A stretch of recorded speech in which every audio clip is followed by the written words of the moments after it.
special live edition of the LockedOn Giants podcast. Special guest is DaEntertainah. We're taking your questions. We're talking OTAs and anything else that's on your mind related to the Giants. That's coming up next. You are Locked On Giants, your daily New York Giants podcast. Part of the Locked On Podcast Network, your team every day.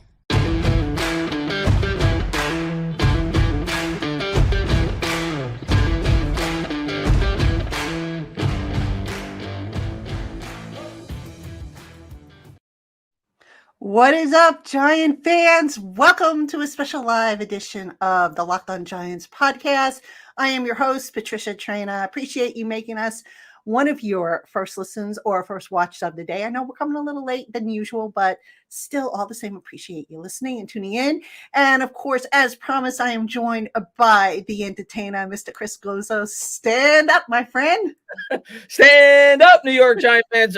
Super excited to be back on, Pat. Haven't had a whole lot to talk about on my channel because it's kind of the slow time right now. Obviously, you're at the OTA, so you have more information regarding that and providing us with it. So I'm really curious to get your take on some of the things you've seen.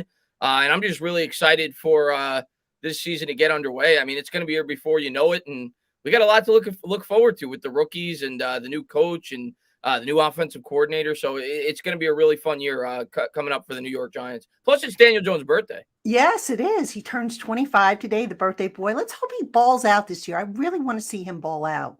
I would love it. I would love nothing more than to see Daniel Jones throw 30 touchdowns and have 9+ wins this year. I would love it. I would love that too. All right. We got a lot to talk about. As always, folks, get those questions in. We will try and get as many of your questions as possible. If you want to know about the OTA yesterday, it was open to the entire media. And then for those of you not aware, the rest of the offseason schedule, as far as the general media is concerned, we have one more OTA that's going to be open to all the media. That's next Thursday, I believe. Then the following week, we've got a 3-day mandatory minicamp. That's when we're really going to start to see, I think, a lot of stuff that will just be open to the media. That's not open to the fans yet. But the good news is it looks like, as of now, it looks like training camp will be open to the fans. So fingers crossed that this COVID virus and monkey virus and all these other viruses that are popping up, that they stay low and don't get in the way of all this stuff. But there's going to be plenty of stuff to talk about about the Giants, including a preview that hopefully DaEntertainah and I will be able to do before we send you off into the summer break. So lots and lots of stuff. So that being said, Christopher, I want to start off, since yesterday was all about the defense. We got to meet the defensive coaches. Wink Martindale spoke. And obviously the big takeaway from Wink Martindale's presser is we're going to be bullies. And, you go and you listen to that and you think back to how the Giants defense has been, the last several years. They all talk, James Bettcher, Patrick Graham, Steve Spagnuolo, they all talked about being aggressive, but not all aggressiveness is the same. Mm-hmm. When you hear Wink Martindale say, we're going to be bullies, we're going to dictate to the offense what they do rather than have them dictate to us, what goes through your mind when you hear that? Yeah, I mean, as a fan, I think most fans are going to be excited. It's more fun to watch a more aggressive defense. The last couple of years, even though I like Patrick Graham, it was more of a conservative defense. But I think it played to the strengths of the football team. But I'm excited. I'm excited to see what he could do. But at the same time, I do have some concerns that I'm sure we'll talk about throughout the stream regarding how aggressive I do think Don Wink will be. Some of the things I took out of that, he absolutely loves Kayvon Thibodeaux. Some of the things he said about Thibodeaux. I think, he said he's been in love with him since day one. So, as he should be. I think he's going to be a freak for the Giants. So I'm excited about that. But, yeah, I'm really excited to see. The biggest question mark I have with Don going into the year is he going to be able to adjust? Is he going to be set in his ways and always be super blitz heavy? Or if the New York Giants have some coverage issues, which I think a lot of us fear is at least possible, is he able to adjust? Not to say that he shouldn't be aggressive when it's called upon, but at the same time, you have to play to the strengths of your defense. Right. And that actually aligns with this question from Wolf Zay, who obviously on another show of mine this week, I spoke about, will Don Martindale be too aggressive? Will he be too set in his ways, or will he adjust based on what he has? And I didn't get the question into Coach Martindale, but I did speak, we also had the other defensive assistants available. And the general feeling I walked away with is, yes, they want to be aggressive, but they're not going to be to the point where, okay, you know what, we're going to just keep rushing at the quarterback and we don't have anybody in the secondary. So, but the heck with that, we're going to keep going at it. They're going to be smart about it too. So there's going to be some kind of a balance, but I think they're going to err more on the side of, let's be aggressive. Let's get after the quarterback. That was the general takeaway I got from speaking to the various defensive coaches, by the way, I got an interesting story to tell you, Chris. I got to share this one with you.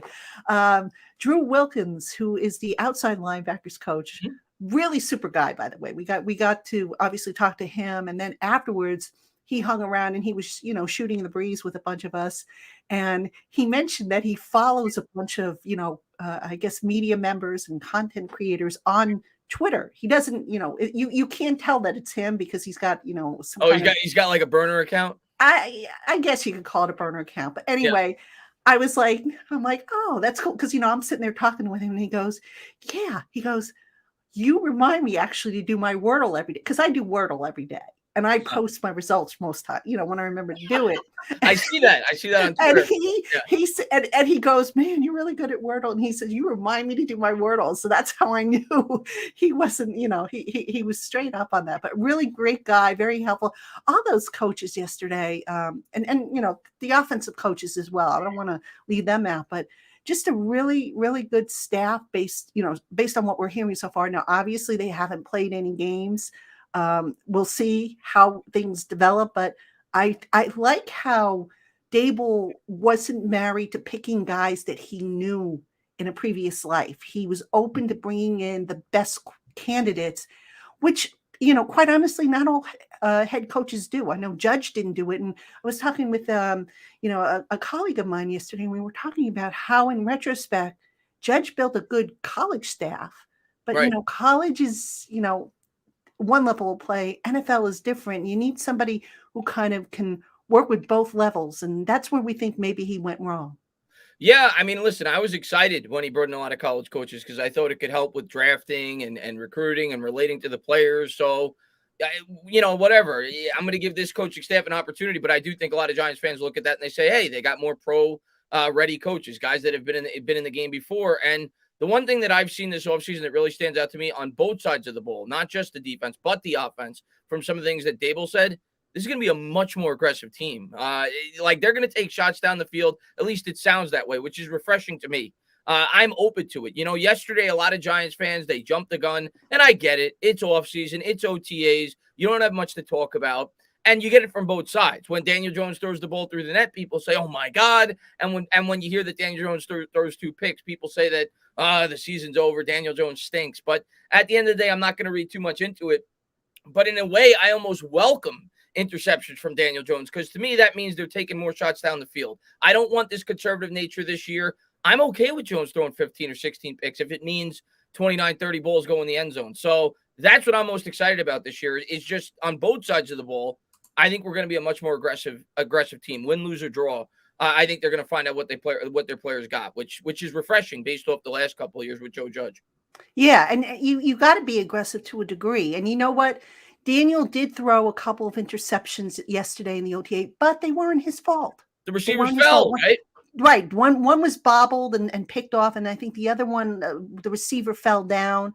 He also threw a couple of touchdowns. But the point is you watch Daniel Jones in these OTAs, and you see a guy, look, I'm comparing to last year, right? A lot of times last year in the OTAs, he would drop back, pat the ball, or what they call burp the baby, pat the ball, look, where am I going to go with it? And he just held it so long. Now it's like, okay, look, window A, window B, get rid of the ball.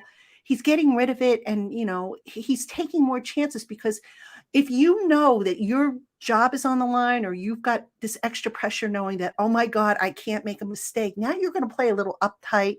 You're going to play a little more conservatively. I think what Brian Daboll is doing by saying, hey, Daniel, look, that's what practice is for. Go ahead and make whatever mistakes you're going to make. Rather you make them now and we'll worry about them if they show up in the game. I think that's a really smart approach to fixing a guy because remember, you also have the mental aspect of it. Daniel Jones, after 3 years, it's a miracle that this kid isn't ruined mentally, because he's been beaten up behind offensive lines that have just been garbage. He hasn't had solid receivers. Then he's had the proverbial chains put on him. It's Daboll's trying to fix him, not just in terms of his mechanics and his football stuff, but mentally as well, and get him back to playing with confidence, which I think, despite what he has said, he has lost throughout, the last couple of years. I agree. I the last couple of years, I felt like he was a robot at times. And I think a lot of that was instilled to him by J.C. Garrett and Joe Judge. They wanted him to be basically like a game manager. They didn't want him to lose the game. And at this point, I think we need to find out whether or not he could win us football games. And that's what we need to come to that determination before we say we're ready to push forward with Daniel Jones, our quarterback. And I think Daboll's going to allow Daniel Jones the opportunity to go out there and win games this year, which is good, whether he succeeds or fails. So I'm really excited to see what he could do this year. Right, absolutely. Now, I just want to go back to the defense, since it was all about the defense. A big concern I think a lot of people had, and I even had this concern, and I've kind of like loosened up a little bit on it, was about the back end of the defense. Mm-hmm. Aaron Robinson making the conversion to, from basically playing mostly in the slot in college to outside. After listening to Jerome Henderson, listening a little bit to Aaron Robinson, I think I feel a little bit better about the direction here. Now, obviously, it's a wait and see. It's like Wink said. He says, look, we haven't gotten into pads. These guys aren't in optimal shape, training camp shape. They're working towards that.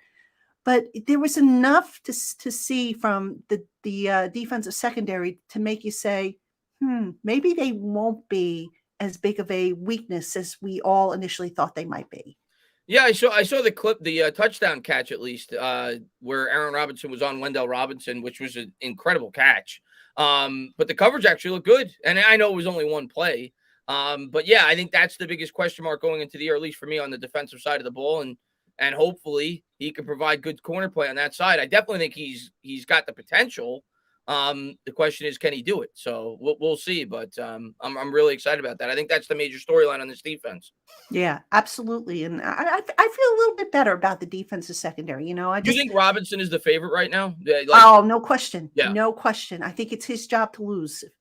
Yeah. I know they say they don't have a depth chart, but you can kind of see who's playing where. And I heard Flott was playing in the slot. Yes. So yes. Maybe Darnay's probably the starter right now, but maybe Flott eventually takes that job this year. Or they shared the job. Yeah. Everybody keeps writing Darnay off, and I don't know. Darnay's a solid player. He's a solid player. I don't know that I would write him off, but obviously you want a little bigger guy in the slot when if the opposing team is lining up a tight end or a 6'4" receiver. That's where I think the Giants are maybe looking.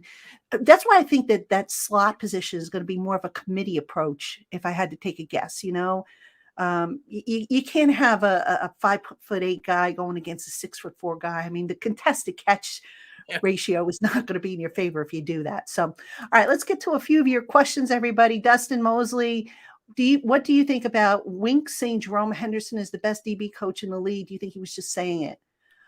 I don't think he was just saying it. You know what? Listen, Dustin, I do think it says a lot that Jerome Henderson was retained by this coaching staff. He's a former NFL defensive back, which goes a long way, believe it or not. You ask players, if there's an advantage to having a former NFL player who played their position coaching them, and they will tell you yes. And I tweeted this yesterday. I also wrote about this on Giants Country, about a drill that Henderson, that I don't remember seeing them do last year. It's a new drill that he had the defensive backs doing, where he was kind of rolling a tennis ball. All right, so they have that red boundary line, which is about 10 yards away from the sideline. Okay. And they rolled a tennis ball, and they basically, as soon as they rolled the ball, they would yell out, "Hut," and the player would have to take off and try to pick the thing up with one hand while on the move. So bend down, on the move, scoop it up. And I'm watching this drill, and I'm saying, wow, this is an interesting drill. And the reason for that drill in part is you've got to pick up, if you're on the football field, you've got to pick up oblong shaped ball, a funky shaped ball with one hand a lot of times, especially if one comes loose. So just the attention to detail, the new drills. I remember years ago when Mike Pope was here, how he used to come up with all kinds of creative drills. And I see that with Jerome Henderson. So I do think, the praise that he got from Wink Martindale is certainly well-deserved. I mean, the man just knows his stuff. Yeah, I think you took the main point out of my mouth about the fact that he was retained. I mean, the Giants replaced pretty much every other coach on this roster, or the majority of them, to keep Jerome Henderson. Obviously, they think relatively highly about him. I remember when we brought him in, I think he was credited, at least partially credited, with the development of Darrelle Revis while he was with the Jets. He did a good job with the Atlanta Falcons. So, I think he's a highly thought of DB coach in the NFL. And obviously the fact that the Giants kept him when they basically gutted the entire coaching staff speaks volumes. I mean, they were willing to let go of Patrick Graham, but they kept Jerome Henderson. Not to say that I know that word came out that they were looking to potentially keep Patrick Graham, but regardless, they think highly about him, and he's been highly thought of throughout his career in the NFL. Now, maybe Wink is trying to prop things up a little bit, but no, I think Jerome Henderson is regarded as a very good DB coach. And also worth noting, they kept Henderson before they had Wink on board. And if I'm not mistaken, Wink was actually interviewed by Henderson. So, or amongst, Henderson and a bunch of other people, because, it was like, is this all a fit? So that just goes to speak to what the Giants think of Jerome Henderson. Very nice man and a really, really good teacher. I have yet to hear anybody on or off the record say that Henderson is not worth his weight in gold. So, all right, let's get one from Cletus T. Bags. Did you see the Wink interview where he wants to be a head coach sooner than later? Do you think Wilkins takes over the defense because he's highly regarded by Wink? Yeah, Cletus, I was in that presser. So, yeah, I did hear the comment. Look, I mean, I think every coach to a degree wants to become a head coach someday. That doesn't mean that they will. Mm-hmm. I think we're a little too premature to say who's going to take over the defense. Let's see what Wink does, because the other thing is I think a lot of teams, as they go to new head coaches, they tend to get out of the old cycle and tend to go for guys that are up and coming, younger guys that they know can be in the position, hopefully for 10 plus years. So, that doesn't mean that Wink can't still be a head coach. I don't want it to sound like, it's an age thing, because it's not. I think he would be a great head coach, but, I think this talk is just premature, to be honest with you.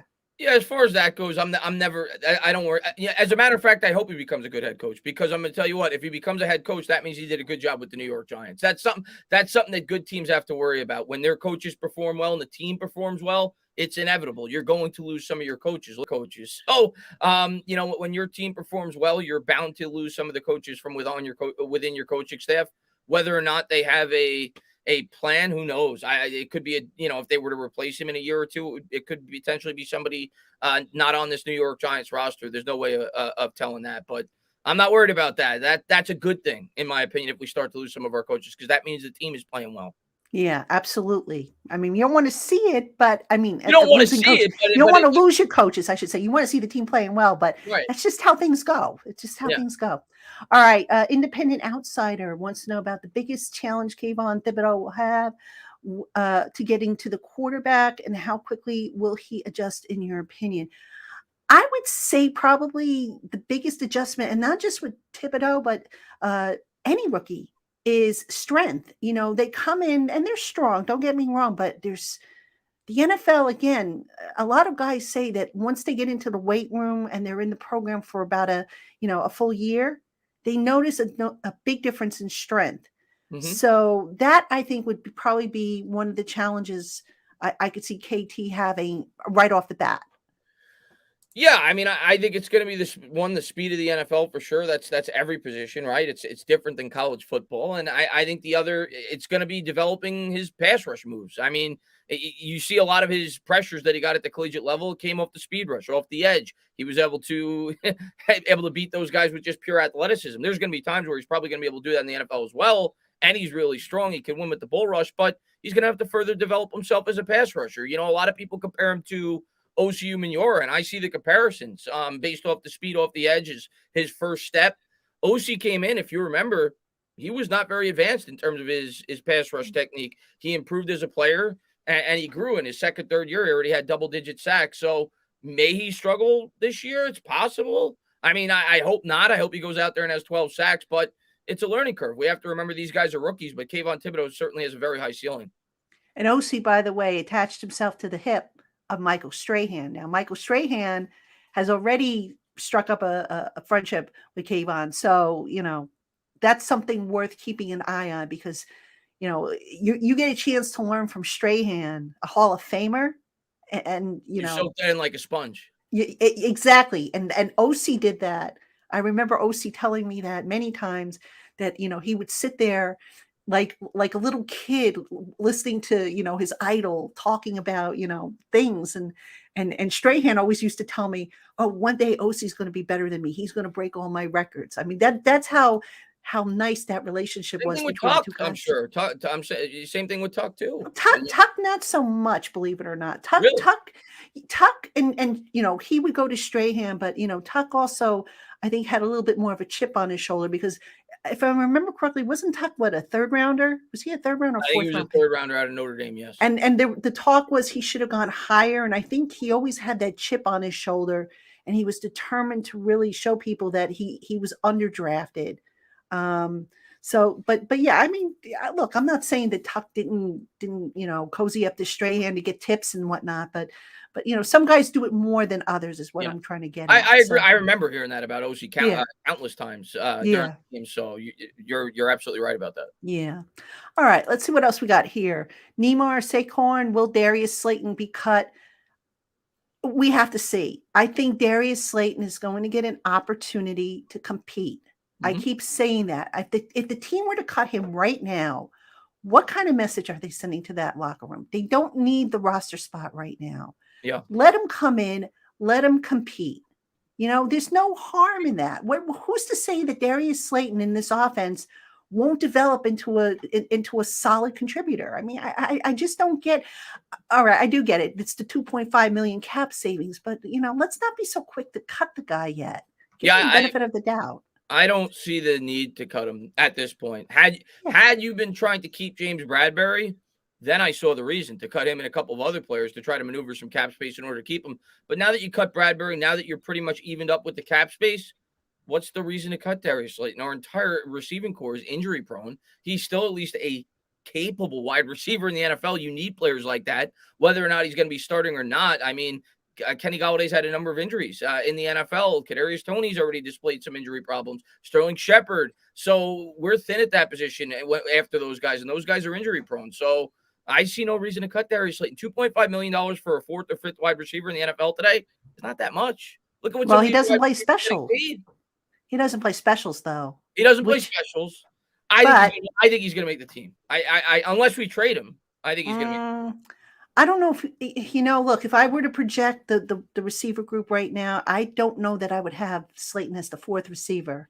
I'd have him as fifth, I think. I think a fifth. And again, the special teams factor for me, at any rate, that's something I'm like, I don't know. I would put him borderline. But that said, let him compete. Maybe he becomes the fourth receiver. Maybe Sterling Shepard isn't ready. But right now, I don't think you can put him ahead of Sterling Shepard, who I would pencil in right now as the fourth guy, even though I don't know that he's going to be ready to go. Robinson already above Shepard. I think Robinson's going to be above Shepard. He looked good yesterday, according to a lot of people. Yes, he did. Yeah. Yes, he did. And it looked like they were using him a lot, at least from that clip, as a vertical wide receiver. Mm-hmm. They got a specific role for him. And, obviously we see practices. We're seeing every third OTA right now. But I think the 3-day mini camp, which I can't wait to get to, by the way, that's going to give us hopefully a lot of clues as to maybe what to expect moving forward. So, all right, I want to pull this one up from OG Knockout, who's kind of been belly aching about Daniel Jones and how Daniel Jones isn't going to be very good and so on and so forth. Being nice doesn't win. He averages 4 wins a season. OG, my man. Look at the offensive line this guy's had behind him. Look at the lack of stability he's had in the system he's been asked to execute. Can we give this guy the benefit of the doubt? I mean, look, I get it. Everybody's frustrated. Everybody wants to see this team turn it around. but you got to look at the whole picture, I think. And I'm not so sure, and you're based on what I'm seeing in the chat at any rate, that you're looking at the whole picture. I mean, listen, I don't even know if you have to give him necessarily the benefit of the doubt, but you have no choice but to give him a chance this year. That's my take on it. And you have to hope that the improvements on this New York Giants roster lead to wins. If they don't, Jones will be replaced. I mean, at the end of the day, if Jones doesn't win at least 8 or 9 games this year and play relatively well, he's going to be replaced. So let's give him the year. Let's see how he does with the better surroundings. Nobody would debate. He's had significant upgrades, both on the offensive line and in terms of the play caller. Not to mention, you have to think that the weapons can't be as banged up as they were last year. And I think Saquon Barkley, you're going to see a better version of him this year, 2 years removed now from the serious injury. Wendell Robinson looks like could be a valuable weapon. Tony in his second year should be more advanced. And I think the new offensive play caller should be able to utilize him better. Let's give Jones an opportunity. Maybe they put Jones in a better situation to succeed this year. I'm not telling you he's the second coming of Eli Manning, but let's give the guy an opportunity this year. That's my outlook on it. Everybody's entitled to their own opinion, but I'm really excited to see what they do with this offense, though. Like, I can't get it out of my head. Like, I'm so excited to see how they utilize these weapons. The more I think about it, and I'm not saying they're not going to have deep throws because I think they will. I really think it's going to be a lot of two-step drops, get the ball out. Get the ball in these playmakers' hands. You look at Wendell Robinson, you look at Kadarius Toney, you look at Saquon Barkley. These are yards after the catch type players. I think that's going to be the outlook. Don't make Jones think too much. Create quick separation via pre-snap motion, scheme. Get these guys out in open space and let them create big plays. And you speak of pre-snap motion. There was a lot of it in yesterday's practice during the team drills. A lot of it. Not just on the offensive side. It's funny. The defense was moving around. The offense is doing pre-snap motion. It's like, ooh, a chess match. Who's going to go where and who's going to line up and whatnot. It was really fascinating to watch. And I can't wait to see more. So I put this question, if you will, or actually statement or point that Independent Outsider was trying to make. How many years did it take before Eli broke out? It took about 3, if I'm not mistaken, because Eli was a little different circumstance, if I'm not mistaken, but it took him about 3 years before people stopped questioning whether or not the Giants had erred in, making the trade for him, as I remember. It took him to his first Super Bowl. Yeah. And he showed glimpses. I'm not going to lie about that. He Right. definitely showed glimpses his first couple of years. He had some signature comeback victories, the game against the Eagles, the game against the Broncos. And people forget because they compare stats from, 2004 to stats from today. Eli Manning was top 5 in touchdown passes his second and third year in the NFL. Went to the playoffs his second and third year in the NFL. But I think we both agree he had a much better surrounding roster. But he had his struggles. There's no doubt about it. Oh, yeah. And even after his first Super Bowl, by like 2010, people were doubting him again. So that's where we live. We're in the New York market. Even when you win, people are going to doubt you, especially at that quarterback position. And that comes with the territory. You need to have thick skin to play that position for the Giants. Yeah, I think if Patrick Mahomes were here, people would probably be doubting him. I wouldn't be surprised. I would not be surprised. All right, OG with another point. I hear you guys, but the problem with Daniel is that the game was too fast for him. Look at the tape. OG, again, look at how much time this kid had to throw. I mean, a lot of times he'd drop back and he'd have somebody in his face and he would try to make something happen. Look, I mean, to a point, listen, I'm going to be frank with you. I have said before that sometimes Daniel's mental processing part, that part of his game lacks. I agree. Yeah. All right. But again, how much of that is the circumstances? Is it because he's got somebody in his face all the time? Is it because he legitimately doesn't know what he's looking at? I would like to think it's because he's got guys in his face literally as soon as he takes the handoff from center. I could be wrong here, but that's what I see. And look, I am all in favor of giving this kid another chance. I think we have to. The Giants want to find out if he can be the guy. And if he's not the guy, listen, I'll be the first one leading the charge saying, get rid of him. Let's draft somebody else. Mm-hmm. But you got to give him the chance. He's here. He's not going to choice. You have no choice to give him the chance. But I got to tell you this. It's interesting because Tyrod Taylor, at least in practice, because sometimes guys look different in practice than they do in games. But Tyrod Taylor's been throwing. I think he's looked pretty good in the practices that I have heard that. I have heard that people have said he's looked good in practice, which is good. I mean, we need a good backup quarterback. Yes. But it's funny last year. As far as his his pre-snap reads and his ability to scan the field, I think it's a combination of a couple of things. I think definitely the surrounding roster has something to do with it. The fact that he's got that that clock in the back of his head because they haven't been able to block and they haven't been able to establish a ground game. They haven't been able to really help him out as a quarterback. I do think some of that definitely falls on Daniel Jones as well, like you said. I think it's a combination of many things, and hopefully he improves as a quarterback with a better offensive coordinator, a better offense, and hopefully they set him up to succeed. And I think part of that's going to be, like I said earlier, getting the ball out of his hand quick, not making him think too much, getting the ball into the playmaker's hands as quickly as you possibly can, something that Jason Garrett and Joe Judge didn't do. And I also think Joe Judge screwed with Daniel Jones's head. I really believe that. I think he instilled it in him. Do not turn the ball over. He made him play scared. He made him play conservative. That's my honest opinion. I agree. You go back, look at year one with Daniel Jones under Pat Shurmur. He was free balling. He made a lot of throws that made me scratch my head, and he probably should have thrown more picks than he did. If you go back and watch the tape, there was at least 3, 4, 5 interceptions that should have happened, but he was playing football. He was not thinking too much, and I think Jones needs to get back to that. Yes, absolutely. You know, when you start thinking too much, you're going to play slow. Yeah. And we saw that. And, you know, like I said, if you're constantly on alert, like, oh my God, I can't make a mistake, otherwise something bad's going to happen. Guess what? You're going to make mistakes because you're going to be so wound up that it's just not going to flow. It's not going to be natural. And I agree with you. I just think last year there was too much of an emphasis on cut down on the turnovers, cut down on the turnovers. I can live with interceptions. What I can't live with, I think, are the fumbles. You know, which, because to me, there's no excuse for the fumbles. But interceptions, if you're taking a chance here and there, I'm fine with that. Yeah, exactly. All right. Big Blue in the Bronx wants to know, who do you prefer as the slot cornerback and who do you think will get the job? I think it's going to be a committee. And as far as a preference, I personally don't have one just yet because I do think it's going to be a committee approach. I don't know that it's going to be, you know, necessarily Cordell Flott or Darnay Holmes or Aaron Robinson in the slot. And I'm fine with a committee approach for that position because you want to match guys up based on what the offense is putting up there. Like I said before, you don't want a guy who, who's a 5'8" cornerback going up against a 6'4" tight end who's in the slot. I mean, that's a mismatch. Yeah, I mean, my preference is who's ever the best in camp. I think it's an open committee. I really do. And I think like you said, I think Robinson's going to be the starting guy on the outside. So right now, I think it's probably between Flott and Darnay Holmes. I would probably slightly favor Holmes to be the starter to go into the year just because he has 2 years of NFL experience.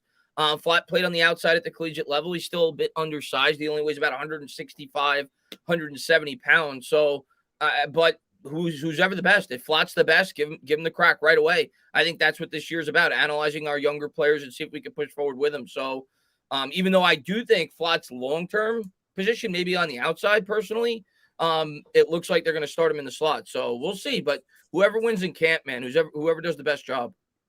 Yeah, absolutely. And by the way, Andrew Christopher, I see you. He says hi every day. So He's the best. Hi. Hola, Andrew Christopher. What's going on, man?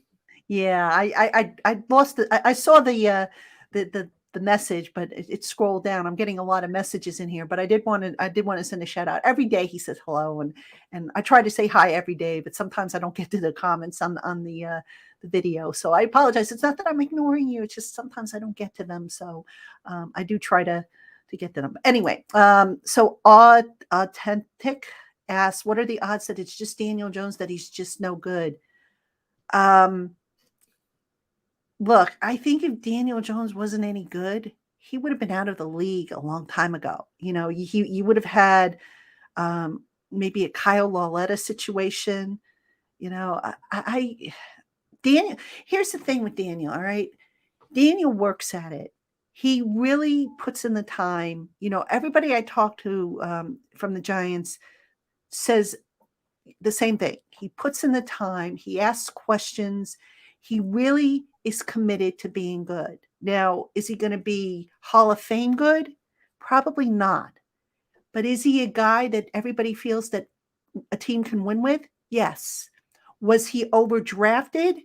You can make that argument. But is that his fault? No, he doesn't have a say as to where he gets drafted.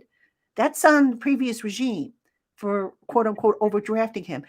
And, you know, I think that's maybe where fans are kind of, I guess, blurring the line, so to speak. They're like, well, he was the 6th overall pick. he should be playing like a Hall of Famer at this point. Yeah. Again, I think he was overdrafted. I had him going at 17 with the second pick. Mm-hmm. And then there was that, the reports that, they didn't think he would last that long. No. But they better have thought he wouldn't last that long if they took him. Yeah. So, I mean, I don't blame Jones for where he was drafted. That wasn't his say. But look, there's enough that he can do well. Now, can he take it to the next level and advance from that game manager role? That's what we've got to find out. That's what they've got to find out. They are doing everything possible to help this guy succeed, from asking him what he likes to run, from giving him a better offensive line, from, hopefully upgrading some of the receiving options, both at receiver and tight end. They're doing everything possible to help him.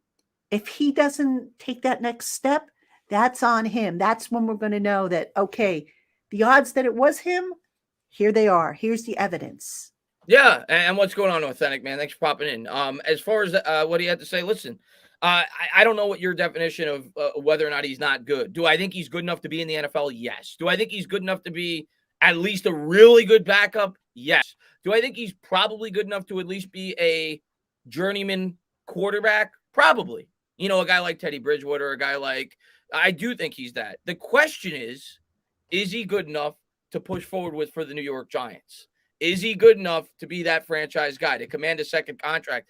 And we don't have enough evidence to say that right now, not even close. So he's got a lot of improvements that he needs to work on, and you have to hope with the overall improvements around him, it happens. And if it doesn't, we're going to hunt for a quarterback next year. I promise you. Sure. For me, the bare minimum for Daniel Jones this year, I keep saying it, it's Derek Carr last year. That's what he needs to do. He needs to win 9 games. And Derek Carr did it without ideal circumstances. The circumstances no longer matter. You're year 4. You're at the end of your rookie deal. He needs to start to produce wins. He needs a 9-win season. He needs a winning year for the New York Giants, and he needs to post good numbers. He needs to look good doing it. So if he does that, we'll push forward for another year or two. If he doesn't, we'll be looking for a quarterback. That's my outlook on it. Yeah, I agree with you 100% there. All right, Psychogenics. Great questions you had for the coaches. Thank you for the videos. You're welcome. Thank you for the comments. What he was referring to, folks, is over on my Instagram account, at Patty Traina, PATTITRAINA. I post videos. It's just easier for me to put them on Instagram than it is on Twitter. I do put some of them on Twitter, but I send them over to my Instagram account. And also I do a Q&A. I got a Q&A going on over there as well. So if you want to check that out, subscribe to my Instagram account. Would appreciate it. I'm trying to get to 1,000 subscribers over there. I have almost 30 on Twitter, but I have less than 1,000 on Instagram. So I'm really trying to pick up. Followers. I am trying to pick up my Instagram game for you guys this year. So thank you for the compliment there, and I will keep on asking those questions as best as I can. Let's hear from Papa Guso, who opines. Hey, I feel like I love him. I mean, I feel like I know Papa Guso. I hope you don't mind, Rosario. I hope you don't mind I call you Papa Guso. Giants need 2 years to be a playoff team. Yeah, I would agree with that. I mean, you look at, I don't want to keep using Buffalo as the model, but you look at when Shane and Brandon Beane first came in and how they had to rebuild everything from scratch. And they ultimately, step by step, got that program on the right track. So I think, though, the key, again, is going to be Daniel. If Daniel proves that he can be the quarterback they can win with, I could see the Giants definitely being a playoff team as soon as next year. All right. Yeah, I'm not so sure about this year. Do you mean this year? No, not 2022. I'll say 2023. I'll say this, and I'm not predicting it. My prediction is 7 wins. If Daniel Jones is a really good quarterback this year, the Giants can make the playoffs. A really good quarterback hides holes on your roster. Like, if he takes a big step this year with the schedule the Giants have, why can't they win 9 games? 9 games get you in the playoffs. Yeah, they could. NFC conference. So could they? If he takes a big step, sure. My conservative nature says at least 2 years. And if Daniel Jones does not improve dramatically this year, at least 3 years. Because then you're looking at a rookie quarterback. And you can't expect to make the playoffs with a rookie quarterback. So I think the timeline for when the Giants are going to be a team that we're excited about in terms of having potential playoff hopes rest on the shoulder of Daniel Jones for the next 2 years. Yes, agree. And I was going to say there is an outside chance that maybe they sneak in this year, but I tend to be conservative, and I'm saying, Oh, I agree. I have them at 7. I'm going to say, look, I'm not going to get my hopes up. I do think they are going to be better. Yeah. I think they're going to win more games than they have the last couple of years. But I'm just not sure. I think, they need a lot of stuff to fall the right way. Yeah. This is a new team, new systems, new everything, right? New everything. It's all got to gel. So how quickly does that gel? That's the X factor for me. And if it comes together and by, say, week 4, week 5, they are playing lights out, then I might say, you know what? There's a chance. Yeah. If they're still struggling, they still look like they're still, not cohesive, then I got to stick with my forecast. But I do think playoffs is, again, depending on what happens with the quarterback situation, I don't think this team's that far off. If we could get a top 10 to 12 quarterback, we're probably a fringe playoff team. Can Jones do that this year? We'll find out. Yeah, absolutely. All right. Let's see. I just had one here. Let me pull this up. Neymar Saquon. I am considered Darius Slayton drops ball. Or actually, I think he meant to say I am concerned Darius Slayton drops balls like Evan Engram did.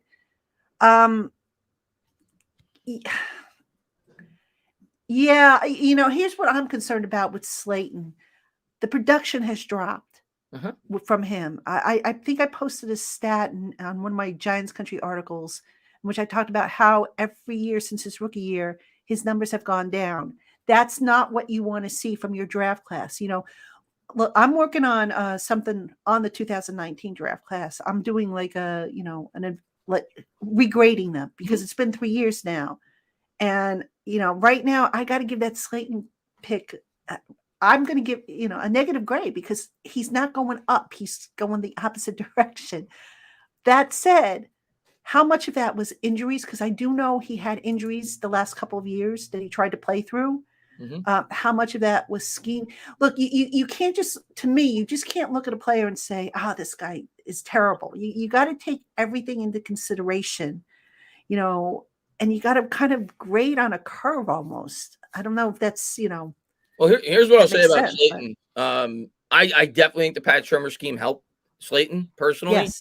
I remember when I went to the Jet game, he was running wide open over the middle constantly. And I think some of that had to do with the scheme that Pat Shurmur implemented as opposed to Jason Garrett. But overall, I think Slayton is exactly who they thought he was coming out of the draft. When you read his pre-draft scouting report, it said a limited route tree, and he had speed and height, and he had drop problems. And that's kind of what he's been in the NFL. So there's a reason he went in the 5th round. I think we've seen that now over the last 2 years as Giants fans. And, his first year was exciting. He caught 8 touchdowns. And I think Giants fans got ahead of themselves, maybe even myself included. And we said to ourselves, maybe this guy could be a really good number 2.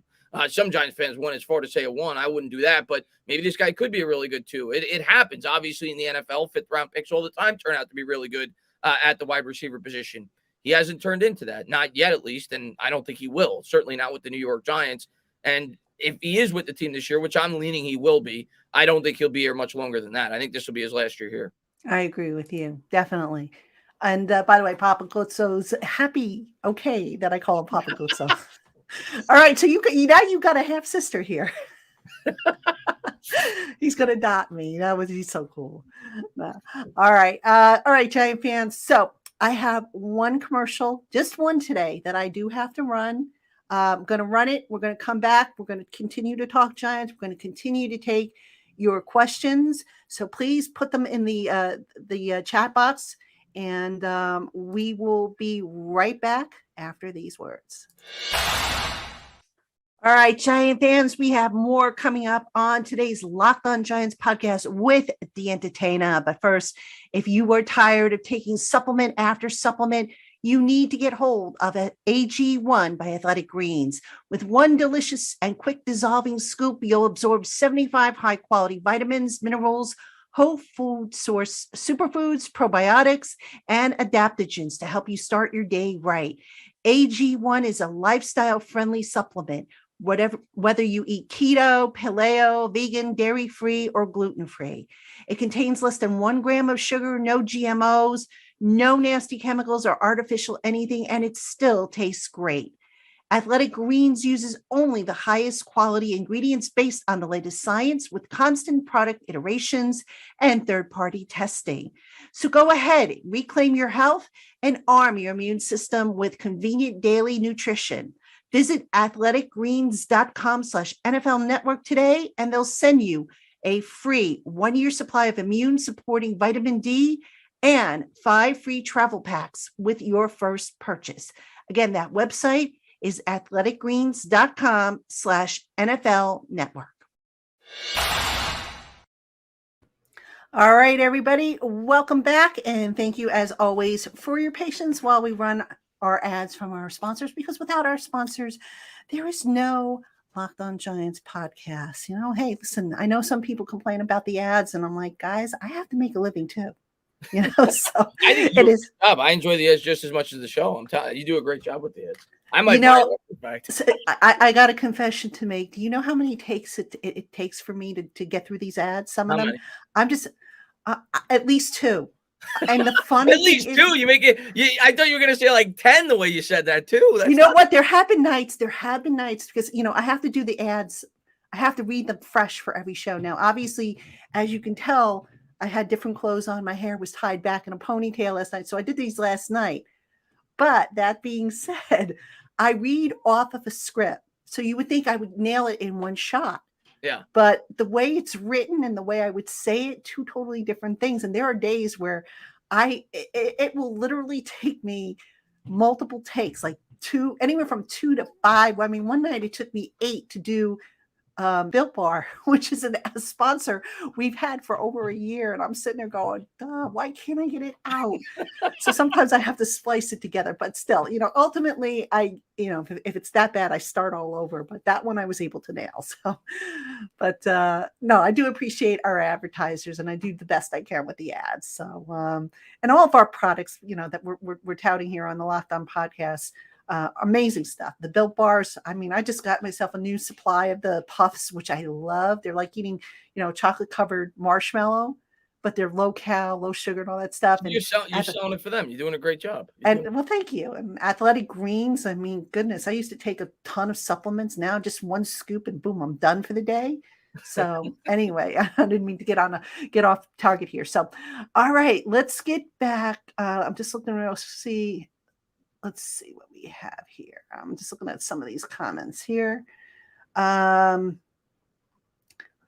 notice, Chris, the last couple of shows we've had, it's evolved into a big discussion / debate about Daniel Jones. Well, he's the quarterback. Yeah. Most important position. And the fan base is I think the fan base is very divided. You have some people that think that Daniel Jones is the Antichrist. You have some people that think that Daniel Jones could be okay. And you have some people who are convinced that he's going to be the franchise guy. So it's the most important position. So it comes with the territory. Yep, absolutely. All right. JC Silver wants to know, what's our MLB depth like right now? Is Blake in a red shirt? Yes, Blake is in a red shirt. The expectation is he should be good to go for the start of the season. I do think he's going to be ready for camp, but on a limited basis. Excuse me. They're going to have this year the ramp up period for camp. So really those first few, I think it's like the first 5 days is the ramp up period. I would not get too excited either way over a guy who is or isn't ready. You want them to be ready when the full pads go on. Mm-hmm. That's my take on that. As far as the depth, they've got a lot of guys there at inside linebacker. I didn't get to the inside linebackers coach yesterday, by the way. I meant to, but by the time I got done, I hit all of the assistant defensive assistants, the D-line coach, outside linebackers, obviously Jerome Henderson. By the time, I went to get over to the inside linebacker coach, the session had expired. But Tate Crowder will probably be the incumbent, but keep an eye on Micah McFadden. I could see him potentially working his way into the rotation there. I have a feeling some of the draft picks from like last year, like a TJ Brunson, he's going to get to compete, but I don't have optimism that he's going to be on the roster. I'm curious to see what happens with Carter Coughlin. Coughlin actually made a couple of good plays in the OTA yesterday. Uh-huh. Cam Brown, I kind of get the impression Cam Brown is more of a special teams guy. That's how they look at him more so. At least in the past, that's how they looked at him. So I'm not so sure if there'll be a spot for him. Although, again, the length and the size, you can't ignore that. So I would say probably, and then Darian Beavers, I think, is going to start with special teams and ultimately, work his way in. But if I had to take a guess in the base, maybe you're looking at Blake and I don't know that Tay's going to hold on to the job. I'm undecided there. I think it's going to be a competition there, and right now I think that's too close to call. Yeah, I think it's clearly an open competition. Right now I would probably list Crowder as the slight favorite, but the guy, it's not like the guy's, you can't replace the guy. The guy was the last pick in the draft. I know he was decent for the Giants last year. They drafted 2 inside linebackers, one in the 5th, one in the 7th, one in the 6th rather, with Beaver and McFadden, or McFadden was actually the 4th maybe. But a lot of people seem to be high on McFadden and how he fits the scheme. And I think Carter Coughlin will make the team. They did play him a little bit on the inside linebacker last year, and he has capabilities of playing on the outside, so you can move him around a bit. So I think that's what you're looking at. Our depth at that position is pretty decent. I just don't know if we have a really great starting unit right now, especially with the uncertainty of Martinez. I think Martinez is going to be okay. Now, how effective is he going to be coming off that ACL? That's another story. That's what I mean. I think he's going to play. Yeah. Are we going to get Martinez from 2020, or are we going to see a slightly worse version? Either way, I think after they redid his contract, he's got a voidable year next year, so I think it's safe to say this is it. So do they? What I'm curious to see is they did that with a couple of contracts. So are they going to ultimately phase guys out as the year goes on? And not just with those guys, but guys who are on one-year contracts. Like I'm thinking offensive line, for example. So, we could sit here and project that the starting interior is going to be Glowinski, Feliciano, and one of Max Garcia, Jamil Douglas, or Shane Lemieux. By the way, I think Shane getting Lemieux starting reps, right? Yes, I was going to say I think Shane Lemieux has got the edge right now going in. But my point being is Feliciano is on a one-year deal. So do we maybe see him as the year goes on? And if the offense starts to click, do we maybe see another guy come in there? Maybe Gates comes back at that point. Or maybe they say, okay, you know what, we're going to move Shane Lemieux in and have him be our center. So I'm curious to see how that plays out, because they do have a lot of guys who are on a one-year deal, which I know is a result of not having cap space. But that said, you have to have guys in place to replace these guys down the line, because you are not going to re-sign all these guys after the season is over. Yeah, I think you're going to have a lot of roster turnover. I think Martinez is going to be part of that. We have to realize as fans, Shane had nothing to do with bringing in these guys. Martinez coming off an injury. He's going to be, like 30 years old. So I think this is probably his last year as a Giant, and hopefully he has a great one. But I think they're looking towards the future at that position for sure. I don't see Martinez here in 2023. Yeah, I'm with you on that. All right. Dustin asks, have you gotten a chance to watch safety Henry Black from Green Bay? Not yet, Dustin. The defensive backs, much like the offense and defensive lines, once the pads go on, that's when you can really appreciate the bump and run and all the physical contact. But no, I haven't zeroed in on him. I've kind of been looking, what I do, just so you know, what I do when I watch these practices is I don't write down names, I write down numbers, because I don't want to hone in on a particular guy, So if somebody does something that catches my eye, I'll write down the number, and then I'll go back and I'll look up and see on my roster sheet who the guy was. It's just this way I'm not locked into a specific guy. And I found that it helps diversify my practice reports a little bit better. So no, I haven't looked at him, but look, training camp is going to be a long process. I'm sure I'll get an opportunity to look at him, and also there'll be preseason games. So don't despair. If anybody, if there's anybody that you want me to look at specifically, I'm sure I will get the opportunity at some point or another. All right, Chris, got to talk about my man, Daniel Bellinger. Yeah. Wow.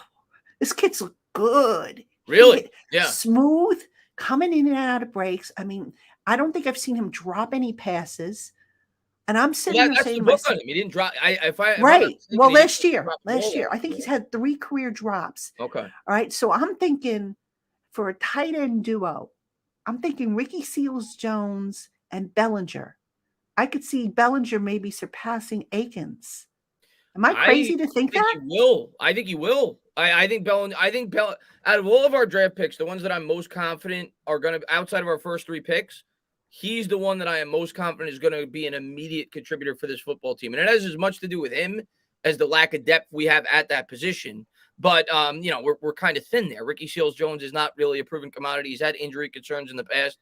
I like Bellinger, and I think Bellinger's a guy with a lot of upside. He ran a 4.63 40. So the guy's got speed. Maybe he wasn't utilized. He's talked about that. He's talked about how he thinks he could contribute more at the NFL level in terms of being a pass catcher, and he's not just strictly a blocker. So I'm really excited about Bellinger this year. I think he could have a pretty good rookie year for the Giants. Yeah, I'm with you on that. I like what I've seen. And the guy is cut. Yeah. He's got great size. Obviously you got to see what happens when the pads go on. I keep saying that, and I probably will say that 100 more times between now and training camp. But I am very encouraged by what I've seen from Daniel Bellinger. I think that pick has the potential to be a real steal for the Giants. All right. Papa Guzzo says, get the center. That would be J.C. Tretter, who was just cut from Cleveland. Okay. I think the two things there. Number one, can you get him on a veteran minimum deal? Probably if not. you can't, I'm not sure if he could. The other thing is at some point, I think the Giants they got to put a young center in there. They've got a young offensive line. And I'm not saying that Tretter wouldn't upgrade the Giants offensive line. He's a very good player. And plus I think he can play guard too. But at some point you got to say, okay, look, we've got our veterans in here, and now we're going to transition more to, if you will, to the youth movement, because that's where your future is. So that's my feeling on Tretter. I don't know that they have the money to do it, if I'm being honest with you. Yeah, and if I'm J.C. Tretter, I mean, I just looked it up. He's 32, or he's going to be 32. If I'm him, do I want to come play for the Giants? Like, if I'm him, I probably want to go and play for a team that can compete for a Super Bowl this year. And he's a guy that is probably going to have at least a couple of teams that are bidding for his services. I mean, he's been a good offensive lineman in the NFL. And like you said, I think this team, it's about more building up the youth, finding what you have, the younger players on this offensive line, and starting to build something. A guy like J.C. Tretter, for me, even though he'd definitely be an improvement over what we have, I don't view him as a long-term solution on this offensive line. And the New York Giants don't have the cap space probably to sign him anyway. So yeah, I've seen a lot of people bring that up, but I don't think it's going to happen. I'd be surprised. Yeah, I'm with you on that. All right. Dustin has a question for you, Chris. Any players after this year you would extend with Thomas if he is healthy? Yeah, well, Thomas for sure, and I've said that countless times. Like, if he remains healthy this year, I think the rule is you have to play 3 years before you get an extension, at least if you're a first-round pick. So I've had this year circled for like 2 years as to when the Giants have to extend Andrew Thomas, provided he stays healthy, because it's a long-term position. He's going to be a guy in the team for a long time. But outside of him, no. I mean, right now, no. I'd probably say no, because the only guys they've brought in with the new regime have been the guys they drafted. So obviously you're not extending them quite yet. Maybe McKinney, if you could get a cost-effective deal. I'm not going to sign McKinney for top-tier safety money on an extension. I think he has more to prove, and it's not it's not the most important position on a defense. So unless McKinney has a great year, okay, then I start to at least explore that. But going into the year, the only guy that I'm completely sold on if he stays healthy that I'm extending is Andrew Thomas. Yeah, I think, and look, you also got to look ahead, because cap planning and cap management is not just 1 year at a time. It's, if you could get these guys down and just, it's an interesting exercise, trying to fit guys in. Now, the good news is obviously the cap's going to go up starting, and by a lot, I might add, starting next year, because the new TV revenue kicks in. But you have to kind of balance it. It's tough, because you're going to have to make a decision on quarterback.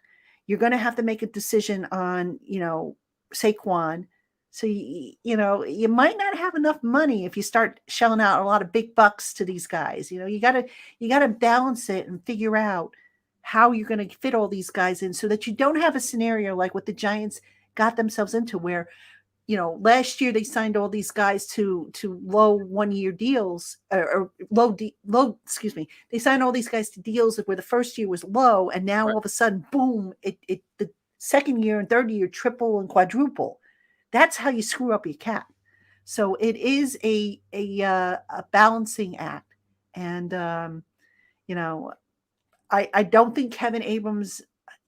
I'm trying to think. Is he doing the cap now? I think he is. I think he's back to doing the cap. I can't remember. I remember that they I think he is. I can't remember exactly what his role is, but I can't believe there were people pushing for Kevin Abrams to get an interview as the GM. I almost flipped out.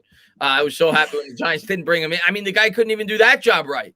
Well, in fairness, Chris, and this was the problem I had with Abrams, who nice guy, by the way, but you got the impression that he wanted to become a general manager. And as such, in order to become a general manager, he kind of, from what I understand, pushed off some of the cap work to other guys in the organization so that he could focus on scouting. And given how the scouting process kind of went, it's like, there's an old saying, know what you know, and stick with what you're good at. Kevin Abrams managing the cap has been historically good. Now, that said, I go and I look at how Buffalo has managed their cap and some of the creativity they have done with their cap. And I sit there and I say, why couldn't the Giants do this with some of their big contracts that they sign guys to? Like, for example, Josh Allen, you look at that contract, that's a structured, guaranteed tier type of deal, which fits their cap perfectly because they basically give him guaranteed money in tiers. All right. Each year he has to meet a certain criteria.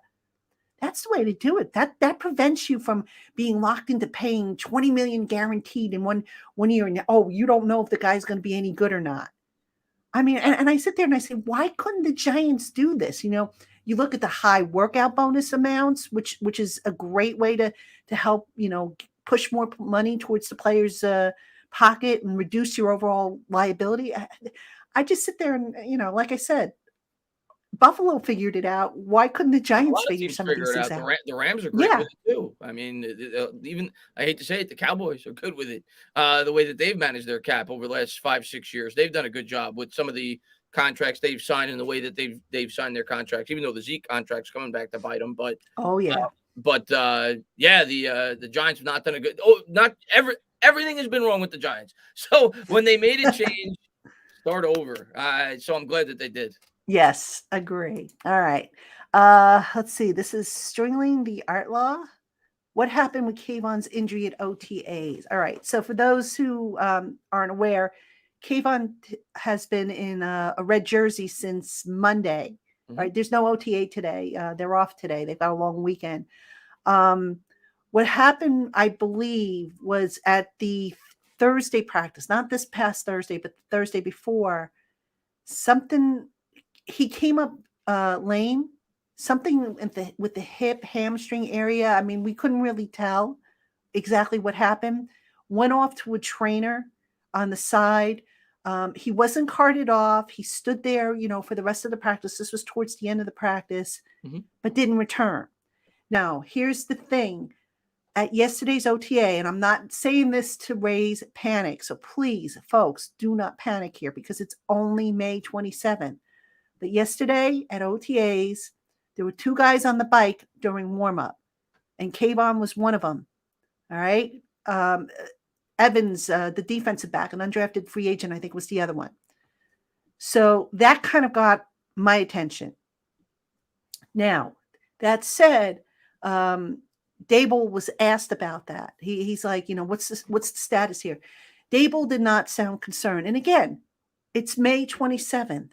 We're potentially 2 months away from the start of training camp. So whatever it is, why push this kid to go out there? If anything, you want to see if you can get him on the field for the mandatory mini camp. But if you can't, let him sit and let him be 100%. So that when he shows up for training camp, he's ready to go. Yeah. So that's my take there. I'm not reading too much into it. I think we've seen, at least I've seen since I've been on YouTube, because I obviously follow the team even more closely than I did before I had a YouTube channel. People overreact to things at this point in the year because there's nothing to talk about. So a lot of what you're going to hear and read is going to be clickbait, to be as honest as I could possibly be. People are going to blow things out of proportion that don't need to be blown out of proportion. I'm not going to panic over this. I'm not going to go crazy over this. Everything I read, it sounded like a minor ankle injury, and the Giants are just being cautious, as they should be. Like you said, there's no reason to rush it. They're not even in pads right now. This is more so him just getting acclimated to the scheme, what he's going to want to do, in Don Wink Martindale's scheme. So I'm not going to go crazy about it. Let him rest. Don't risk further damaging the minor injury. But to me, it sounds minor. It's nothing I'm worried about. Yeah, I'm with you on that. All right, Dwayne Lowry. Any update on the guy OC brought in? And how's the new scheme looking at both sides of the ball? All right, Roy. And I asked him how to pronounce his name, and he told me. He says it's 3 syllables. I still can't manage it correctly, so I'm going to just call him Roy for the time being. I did introduce myself to him because OC back in the day, and even to this day, OC is one of my guys. I always got along well with OC. Always treated me well. OC, funny story. I think I impressed OC because the first time I met him, I went up to him. Not only could I pronounce his name correctly, I could spell it. And he goes, "Wow, you're the first person in the media who was able to do that." So that's my goal with Roy, is to learn how to pronounce the names right. Well, how do you, I know what is it? Mabateka? Like, how do you pronounce? I don't even know how to pronounce it right now. He said it's 3 syllables. Mbateka, something. I got to go back and look it up. I wrote it down in one of my notes because I wrote it out phonetically. But no secret. Sometimes I can be bad with pronunciations of last names, and I admit that. And I'm working on that, folks. I am. I know that annoys some of you, but I do try to work well.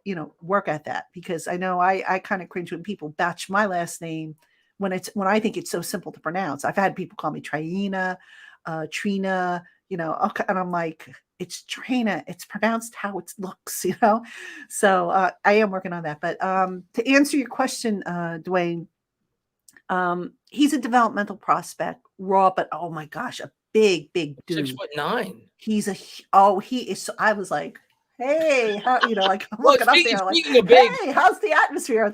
So he was like, but a really sweet guy. OC spoke, very highly of him. He's very optimistic that he's got a tool set that can be developed, but he's a developmental prospect. You're not going to be able to tell much about the offensive line prospects right now until the pads go on.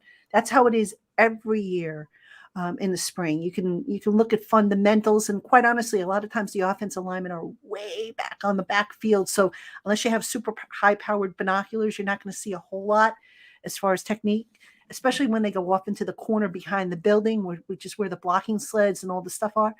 But that being said, there's optimism about the young man. So, I'm curious to see how he looks. I hope he gets an opportunity.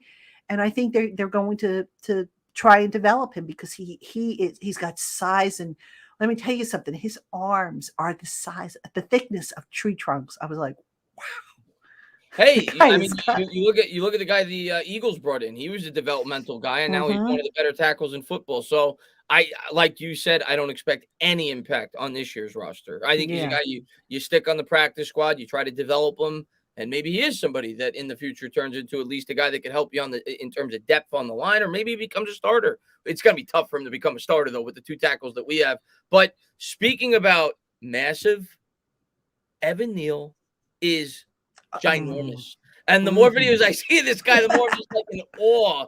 And I need you to take a picture when you get an opportunity at one of these OTAs. I need a picture of Evan Neal next to Wan'Dale Robinson. I need to see that. I think it would be hysterical.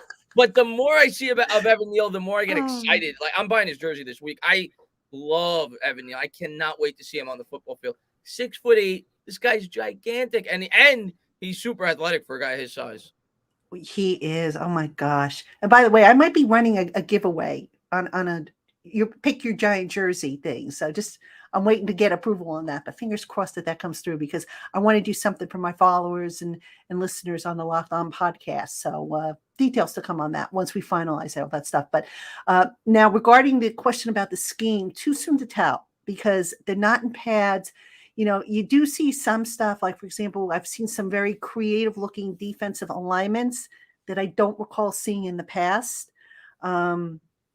You see a lot more of the amoeba concept where guys are just kind of milling around the line of scrimmage, and you don't know who's coming, who's going, and whatnot. On offense, I've seen them line, for example, Saquon Barkley up all over the formation. Like I mentioned, a lot of pre-snap motion. So those are some of the noticeable differences that I've seen. Now, scheme is going to depend obviously on the opponent and stuff, but this is not, your grandfather's Giants team. This is I think, a lot of people said, oh, the Giants got to get with the current century here with regards to their schemes. Folks, I think they're going to be there this year. I can't wait. That's what I'm most excited about. The difference in the offensive philosophy, the new scheme. That's this year's team. That's what I'm most looking forward to. Specifically, the guy you mentioned, Saquon Barkley. Mm-hmm. I cannot wait to see how Mike Kafka and Brian Daboll use Saquon Barkley, because I think he's a guy that you could get a lot more creative with than the New York Giants have done since he's been in a New York Giant uniform. So I'm excited to see that for sure. I think he's going to have I keep saying it. Maybe I'll look like a fool. If there was one guy I think is going to have a huge year this year on the offense, I think it's him. I agree with you. And the way from what I've seen, the little bits and pieces of this offense, the way it's set up, I'm excited. If Barkley stays healthy, he's going to bowl out this year. Big if, I get it, but I could see this guy, because look, people say, well, up in Buffalo, Daboll didn't really he got away from the run a lot. Did he have a guy like Barkley with Barkley's skill set up there? I don't think he did. And I think they're going to use him a lot as a pass catcher. Yes, I could see that. I could see almost an even number of pass targets and carries for Barkley. I could see that being a possibility, because I think Barkley is going to do, I'm not saying identical, but I don't expect Barkley just to have screen passes and wheel routes out of the backfield. I think they're going to use him in a similar fashion to what we envisioned Evan Ingram as, like a mismatch guy over the middle of the field with linebackers. I think they're going to get creative. I don't think you're just going to see him used as a running back out of the backfield in terms of catching balls. I think they're going to line him out wide. I think they're going to put him in the slot.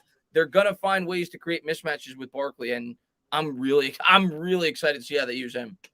Yeah, I'm with you on that. And I do think slot is we did see some slot action for Barkley. I mean, all over. Why limit him? I mean, look, with this offense, the impression I get is they're only limited by their imagination. And that's what the spring is all about. Experiment, figure out who looks good where, and just see what you got. If something works, keep it. If something doesn't work, you throw it out and you replace it with something else. That's how I see it at any rate. That's basically what Daboll said. He said he's going to work for the strength of his players, which we'll see. We'll see what he identifies as the strength of these players. Yeah. All right. Skylar Big Red Shaw. Did you guys read articles about a former GM saying the Giants picks weren't all that great, etc.?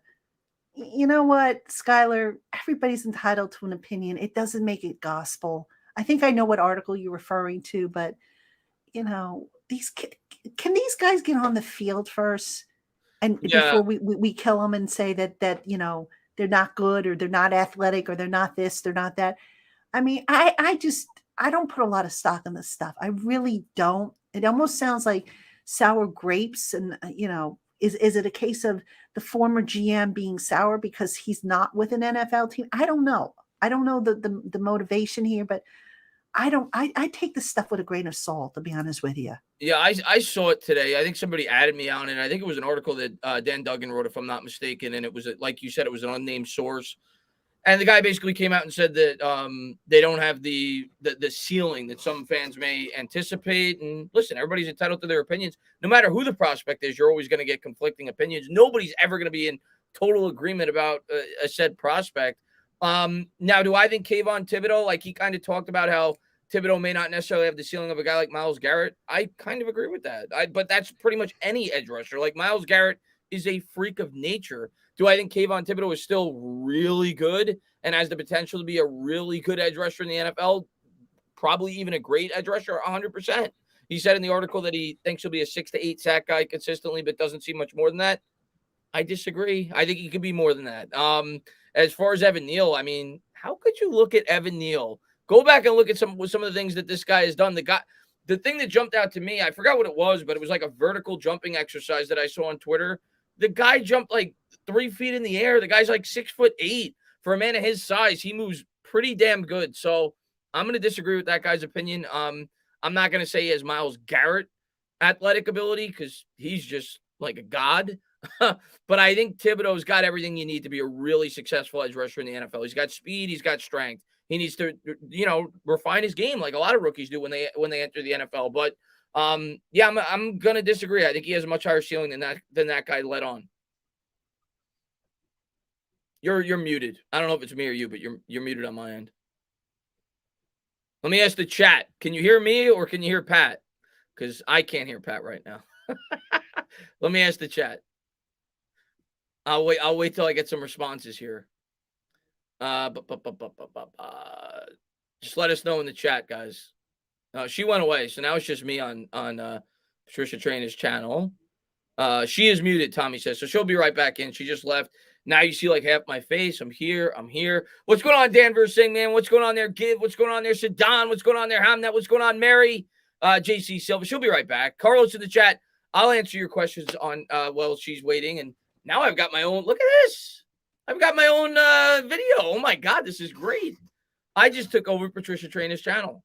So welcome to Locked On New York Giants. Joe Shane Train says she is muted. I think she should be coming back in any second. What's going on there, Carlos, man? What's going on there, Sedan? I can't pull the comments up, but I could read them. Keep Slayton, him and DJ have good chemistry. The improved O-line and coaching staff will make things better for players. I think they need to keep Slayton. I've said that countless times. I think we're really thin at the wide receiver position. So that's my opinion on the matter. I know a lot of Giants fans want to be rid of him, but I think he's fine as a 4th or 5th option. We good. The football awareness is in the building, so we will see results. We have been seeing them already. I hope so, man. How are you feeling about our punter? I don't know much about him. I think the Giants need to bring in more competition, though, at that spot for sure. I was I shouldn't say surprised. But I was hoping maybe we would draft the punter in the 6th round. But we have a lot of needs on this team. But I think they'll bring in more competition there. But I don't know a whole lot about him. But we certainly need an upgrade there. We sucked at punting the last couple of years. Let's see. You're a star, Chris. Nice hack. What's going on, Davey? I think she's back, maybe. Yeah, I hear you now. Can you hear me? Yeah. Okay, sorry about that. I get every once in a while this happens when I do a long show. I apologize, folks. Something got loose and I don't know what the heck happened. It's just I get a message saying the microphone is not working. So I'm like, oh, wonderful. So, but I'm here. So thank you, Chris, for holding down the fort. We were only going to go another 15 minutes or so anyway, because I'm pushing my luck with this thing until I get back on schedule. I really got to make you your own like thing there, because the only other thing I have is the Giants Country one, because I use this for Giants Country as well. Yeah. And I'm like, I don't have. I should get you your own screen. A Traina and Trainer screen or something like that. Yeah. Actually, you know what? Let me see something. I can hear you now. Hold on. All right. You hear me? I think so. Let me just turn up the volume here. All right. Can I hear? See? Let me see, Chris. Say something. Chris, you can hear me? I hear you. Okay. Perfect. Yeah. Okay, I can hear you now. Okay. All right. So yeah, that got screwy. So anyway, I apologize, folks. Thank you for your patience. Okay, so let's see. Oh, I got Filato on there. Jesus, I'm sorry. Let me change that. Oh, you got my. Oh, that's right. I didn't see that. I didn't even notice that. I'm so sorry.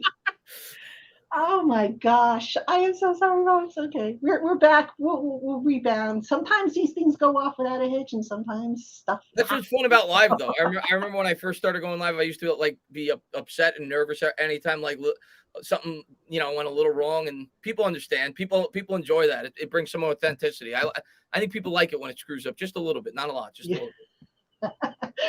Oh gosh, I mean, at this point, I just laugh at it. It's like I used to freak out and oh goodness. But anyway, we are still here. So, Chris, I did want to ask you in these remaining time that we have, what based on what you've seen, heard, and whatnot, is there an area you're still particularly worried about this team? Something that you just don't feel is as settled as it should be? Oh, there's a lot of places on this team I don't think is as settled as it should be going in. I have question marks on a lot of spots on this roster right now going into the year in terms of, being completely developed. I think the interior offensive line is still a question mark. I think there's going to be competition there. We talked about cornerback too. That is still one of my biggest concerns. The other safety spot, we'll see how Julian Love does. I think in the middle, I think there's minor concerns everywhere, but I'm excited to see how this defense develops with Don Wink Martindale. I'm even a little bit cautious about Wink, to be honest with you. I know a lot of Giants fans are on the hype train. They're in love with him, and I'm excited about him. I'm really excited about him. Whenever you bring in a defensive coordinator like that, I think it should bring excitement because he's going to be ultra aggressive. But at the same time, do I have some concerns? Yeah. Is he going to be too aggressive at times? We'll see. So I definitely have concerns, but I think that's going to be part of this season is finding out what this team, the best parts about this team, and building upon that in the future. So I've got concerns all over this roster. I think the two spots where we're strongest are the tackle and the edge, which is the most important positions outside of the quarterback. And one guy we didn't talk much about on this podcast that I'm really excited about going into next year is Azeez Ojulari. If there is one guy on this roster that I think could have a breakout year, 12 sacks, 13 sacks, not saying I'm predicting that, but it's possible and I could see it. It's him. The guy looks like the Hulk. Now he's got some help. He's got a friend on the other side with Kayvon Thibodeaux, and he's got a blitz-heavy scheme. I think Azeez Ojulari could have a breakout year this year. He's a guy I'm really excited about in this defense. I think it was Papa Gulto who asked, is 50 sacks possible for this Giants team? Because you in addition to Thibodeaux and Ojulari, you also have Leonard Williams. You're going to have some rotational guys brought in there. Ellerson Smith. Let's see where he fits in. You're going to have guys blitzing probably from the defensive secondary. Do you think 50 sacks is plausible for this team? That's asking a lot. I mean, I'm looking at. I pulled up the stats last year just to see. I mean, only 3 teams last year had 50 sacks. That was the Rams, the Vikings, and the Steelers. Wink's team, the Ravens, actually only had 34. The same as us. So no, I'm not going to go that far. I don't think we're going to have 50 sacks. That's asking a lot. But do I think we could have maybe 42, 43? Sure. I mean, the year before, I'm looking at it, we had how many did we have? We had I just lost it, but I think we had close to 40, if I'm not mistaken, or even a little bit more than 40 the year before. I remember talking about that. So I could see somewhere closer to that. 50 sacks is asking a lot. You're talking top 3 in the league. So I doubt that, but I do think here's what I'll say. I think between Thibodeaux and Ojulari, I could see 20 sacks between those two. I'm going to predict more like 16, but I could see 20 between that duo for sure. If I had to put a number on sack total, assuming everybody's healthy and everything clicks, I could see around 40 altogether. That's probably where I'd have it. I think 40 is realistic. 50 is kind of pushing it, I think. Yeah, that's asking a lot. But I could see low 40s for sure. I could see low 40s. Yeah. And we didn't mention Quincy Roche, by the way, who, he got into a fight yesterday. Yes, I know. I saw. With him and Corey Cunningham. what's his name? I think Roche lost his helmet. Corey Cunningham, right? Corey Cunningham, yep.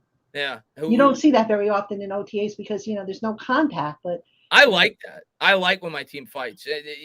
You want that little bit of aggression. I like that. Some fans don't. I like that. Well, actually, and I made the comment yesterday, I think on Twitter and also my Giants Country report, it showed intensity. A lot of times, you watch these OTAs and they sleepwalk, and I don't mean that in a bad way. It's just everybody's learning, everybody's getting used to each other. So they're not playing as quickly and with the intensity that they would be if it were a padded practice or a game. And to me, and this kind of ties in with Dwayne's question here about overall assessment of OTA so far. Now, I've only seen 2, Dwayne, but I will say this. I feel that the Giants are, they're practicing with intensity, but not to the point where they're ready to take each other's heads off. You know what I mean? It's like there's a purpose, nobody's sleepwalking. They're learning, but it's like you learn a new skill and it's like, oh, you can't wait to try it out. It's kind of the same thing. There's an enthusiasm. You can feel the energy. I mean, I've made this observation, not just from the players, just in general. When I walk into that building, nobody's walking on eggshells. It's very laid back. It's relaxed. There's a lot of energy, positive energy. There's a lot of optimism. Could you say the same thing for Joe Judge when he first got here? And yeah, but also with Judge, and it's interesting because I think somebody asked me this earlier.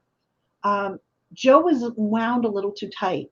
He was very focused. It's like when he would come up to the podium for his pressers, and I always used to make this observation, it sounded like you ever hear those car commercials where the guy reading the boilerplate? It sounded pre-rehearsed. Yes. No. Daboll's not like that. Daboll, makes cracks. He kind of, it's like if he could sit at a table with his feet up on the table, leaning back with a cigar, smoking and doing a press, I think he would do that if he could. Listen, I think a lot of us, myself included, got hyped about Judge. We got bought into the initial press conference and we took the us against the world mentality his first year here, and because you're excited, you got a new coach. But Daboll is the complete opposite, and as how badly things worked out with Judge, when something doesn't work one way, you like to go you like to go in a completely opposite direction, and it is completely opposite. Like you said with Joe Judge, it seemed like he spoke in the mirror for like 100 times before he prepared his speech and said, "This is what I'm going to say." Daboll, like I've said, I think with you a couple of times, is I feel like he's like me when I go on YouTube and like I don't know what the hell I'm going to say. Like he just goes to the podium and he's like, "All right, next question. What's going on?" And he just says what's on his mind. So I think from what we've had the last 2 years and how poorly things worked out, I think that's refreshing to have a completely different dynamic with our head coach for sure. Yeah, I agree. And, look, I can remember, and I'm not knocking Joe for this because Tom used to do it. Ben McAdoo used to do it, but they would come to the podium with a piece of paper with the points that they wanted to make. Right. I have yet to see Daboll come to the podium with anything other than his practice plan in his hand, which he tucks in his back pocket. So it's like sometimes you just kind of have to go with the flow. And some coaches, I know, they like to be prepared. They might go to the PR staff and say, "Okay, what do you think I'm going to be asked today so that I know what to say?" I don't know if Daboll does that. I mean, he kind of just comes and he's like, "Okay, whatever they throw at me, I'll just, I can answer it or I can't answer." That's kind of like, whatever happens, happens, that kind of approach. But there have been coaches that have consulted with PR as to, okay, what do you think the topic du jour is going to be, so that they come prepared. Right. I've seen it. All right. And he's not like that. What's that? He's not like that. I don't get that impression. No. Now, does the PR staff maybe, as a courtesy, say, "Hey, coach, just a heads up, the media might ask you about A, B, C, and D"? I'm sure they do. That's part of their job. But I don't think Daboll takes that and says, "Okay, I've got to stand in front of the bathroom mirror for 10 minutes and practice what I'm going to say." Yeah. No, I definitely don't get that impression about Daboll at all. Yeah. But I mean, pretty laid back. Now, again, here's the thing, folks. We are in the honeymoon period right now. And I know that. Chris, I know you know that. I think everybody knows that. This team has to start producing. This team has to start, turning things around. Winning. Otherwise, all this positivity, this, the energy, everything we're talking about here isn't going to mean squat. Nope. If the team just looks like a disorganized mess. I don't think they will. I'm optimistic. I've said this many times on the show that I am optimistic going in every year. But, you got to see how it unfolds. It's about results. It's a results-driven business. I do think Daboll's going to get a little bit of wiggle room, as he should. He inherited a mess in terms of the cap situation and a team with a lot of injury problems. So I don't think most Giant fans are going to expect them to make the playoffs this year, but we're going to want to see progress, specifically over the second half of the season, and then building upon off of that. But yeah, I mean, at the end of the day, I think if you didn't learn that with Joe Judge, you're never going to learn it. I mean, Joe Judge was the toast of the town with Giant fans after his first year.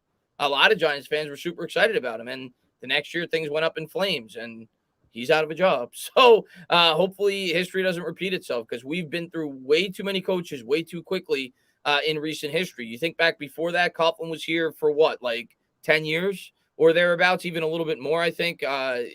Jim Fossil was here for almost a decade. And since then, it's been 2 years, 2 years, 2 years. So hopefully we break that trend. I do think I would be, I shouldn't say shocked. I'd be very surprised if Daboll doesn't see at least 3 years, because to me, it seems like a package deal between him and Shane. And I think Shane is getting 3 years for sure, which means I think Daboll's getting 3 years. For me, Shermer was not really a guy that was connected to Gettleman. So, like, this to me seems like a package deal. This was the guy that Shane wanted from the beginning. So I think no matter what, Daboll's getting 3 years. We just hope as fans he gets a lot more than that, because that means the team's starting to move in the right direction.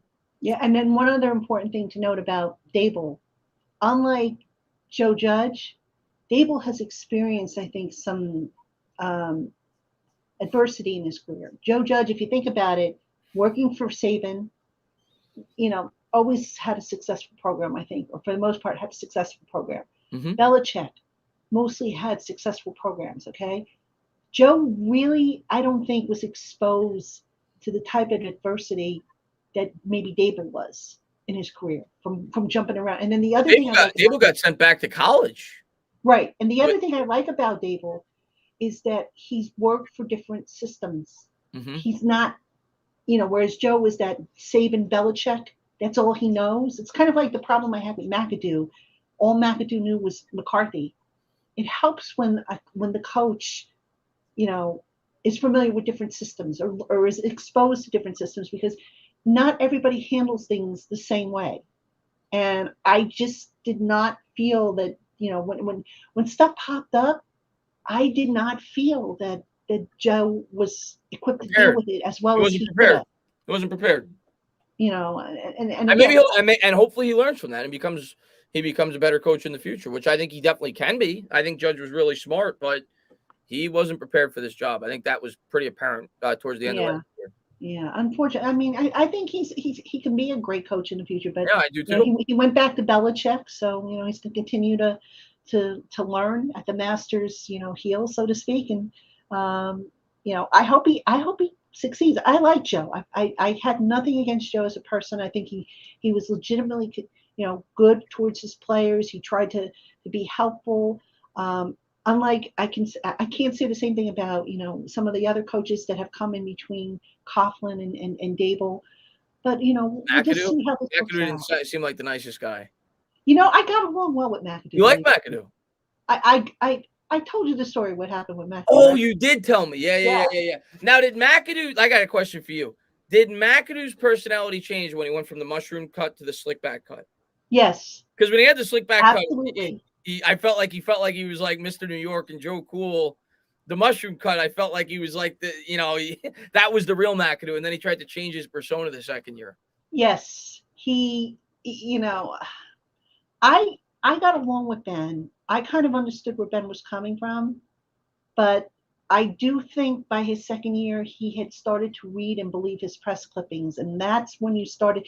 Because remember, you had Frazier the Lion and all this other stuff that he was throwing out, and I'm sitting there going, dude, these are 20-something-year-old guys. They don't, I'm like, come on, man, there's got to be a better approach than this. Right.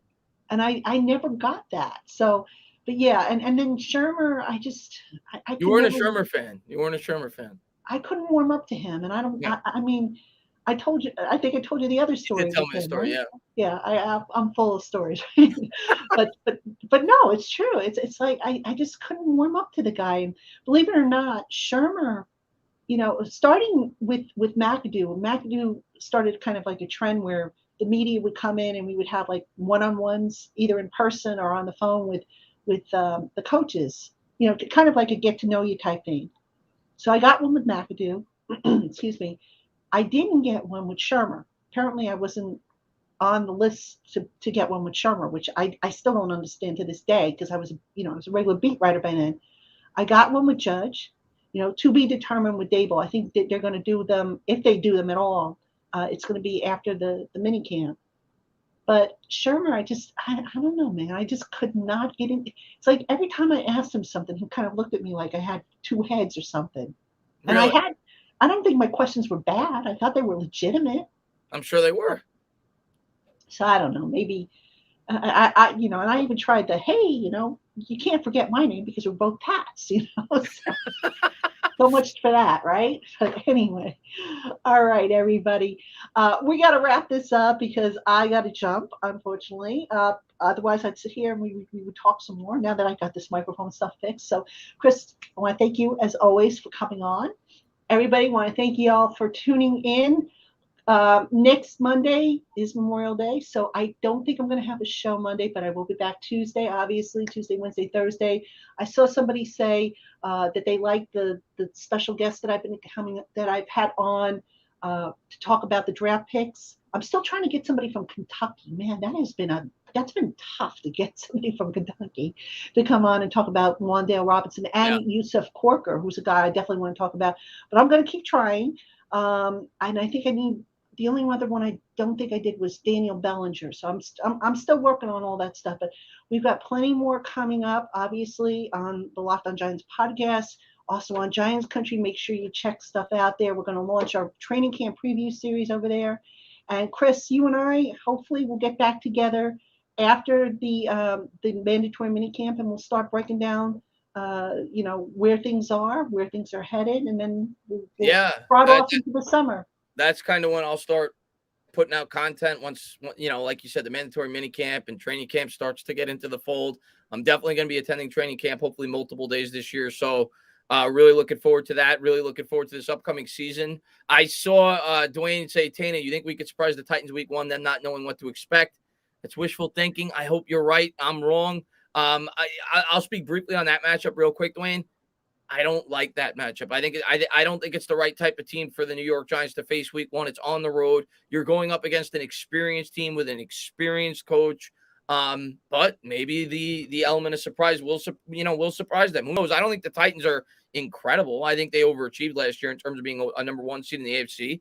They lost A.J. Brown. We'll see. It all comes down to stop at Derrick Henry. So that'll obviously be the focal point of that game. But I don't like the matchup week 1. But you never know. But I appreciate you having me on. Always have a lot of fun talking Giants with you, and definitely should have some more Giants content up in the coming weeks for on my channel. But looking forward to the season, and let's go Giants. And just real quick, Joe Shane Train. I don't know Bad Dog. I know Chris, you've had him on, but I'd be up for if he's willing to come on. I'd be willing to do it. Have the TV on. Maybe when we start doing our show again, we'll have you on or something like that. Yeah. Just to kind of like break the ice. I mean, I think I know who he is, but I got to be honest with you. I don't even know if he follows me on Twitter. So I mean, he's not very active on Twitter. Oh, he's not. Okay. Yeah. Right. But I mean, I've heard a lot. A lot of you have said that Bad Dog is also pretty good to have on the program. So listen, I'm all about bringing on people who produce quality content. I don't care if you're media, not media. You guys as fans have probably just as good, if not better opinions than those of us, quote unquote, in the know. So I'm all for it. And hopefully we can make it happen. Yeah, for sure. Like I said, we start doing a weekly show, I'm guessing probably a week or 2 before August, and maybe we'll have you on one of those or something like that. So all right, yeah, I'm down. Yeah, we'll figure something out. I am down for it. All right, everybody. Thank you again for tuning in, and thank you, Chris. Thank you, Papa Guzzo, and thank you everybody who participated in the chat. We will be back here on the LockedOn Giants podcast Tuesday. Happy Memorial Day weekend, everybody. Be safe, and we'll catch you next week.